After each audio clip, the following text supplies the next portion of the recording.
Powered by the Montana Television Network. This is the 10 o'clock news on KPAX, Montana's news leader. Good evening, I'm Jill Valley. And I'm Dennis Bragg. We're not out of the woods yet. Roads remain slick tonight while much of the region is still feeling the effects of this latest winter weather system. Northwest Montana saw the brunt of the storm. Last night, winds of more than 50 miles per hour in various parts of the Flathead Valley ripped through as trees snapped and fell on power lines, causing outages and even some fires. Power lines weren't the only things affected by the storms, though. Homes were as well. Andy Zolman, his girlfriend, and their daughter were in their trailer home around 9 o'clock when a large tree snapped and fell on top of their house. It fell directly on the water heater, and branches were sticking through the roof of their home. Luckily, no one, not even the cats, were injured, but the family had to scramble to find a place to stay with the storm in full force and those temperatures continuing to drop. You struggle so hard most of your life and, just working your job and putting away, and you finally get a home that you own and you do everything you can to protect it, and sometimes you really just can't, because nature has its way of making its path and making its presence known, especially in Montana in the winter. Solman says the family has reached out to the Red Cross and has already received assistance, and he's wanting to thank everybody who helped his family during last night's storm. For the latest on what's next and the travel impacts from this latest weather, let's check in now with Chief Meteorologist Aaron Yost. Aaron.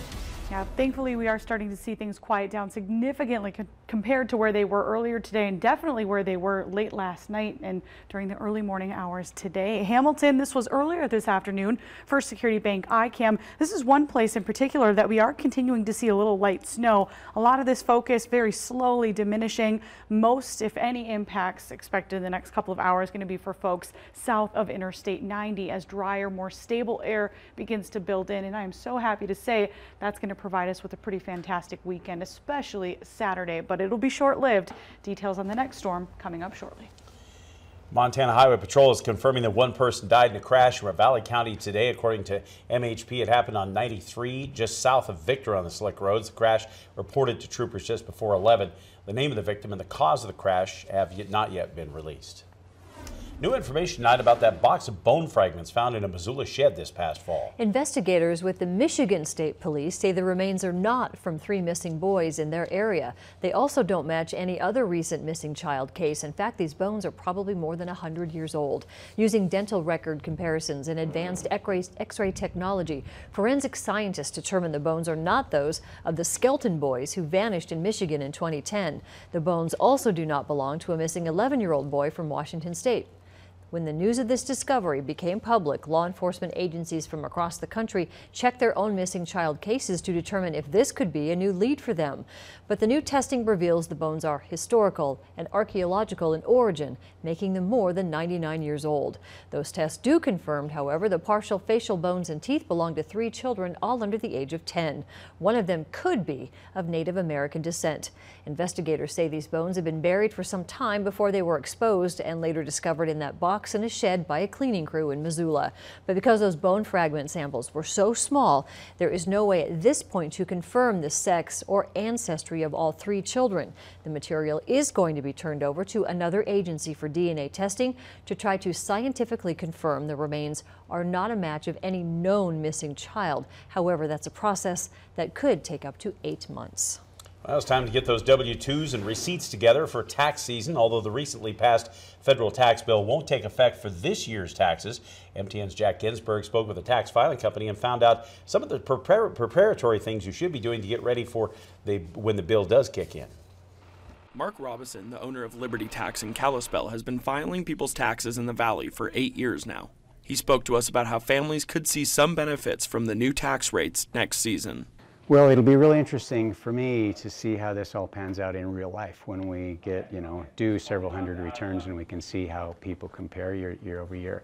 But it's pretty obvious just the fact that the child tax credit has doubled, that families with children is going to be very, very helpful. The child tax credit pays dollar for dollar on taxes owed, which means a family with 3 children's tax credit would be $3,000 this year. But next year, that same family would have $6,000 worth of credit to pay taxes. Not only will the child tax credit double, but the standard deduction as well. The deduction will increase from $6,300 to $12,000, and for married couples will increase from $12,700 to $24,000. Liberty Tax estimates 80% of taxpayers will get a tax cut under the new rates, but Robison did say it won't affect everyone the same way. If this family made the national median income of $73,000 a year, their tax bill would be cut by $2,059, and that's great. It doesn't affect everybody positively, and it gets kind of complex. Another big change would be for those who don't have health insurance. You would still pay the penalty for 2018, but won't in 2019. As far as tax credits go, it looks like families will receive some of the most help. But for the rest of the various concerns towards the new bill, we will have to wait and see how it unfolds. Jack Ginsburg, MTN News, Kalispell. This year's tax deadline is April 17th. Salute the Badge is sponsored by Montana Rail Link, supporting the Main Street of Montana for 30 years. The law enforcement community is like one big family, and for two Missoula County Sheriff's deputies, that's certainly true, because as we salute the badge tonight, we find out law enforcement is a family affair for the Jessups.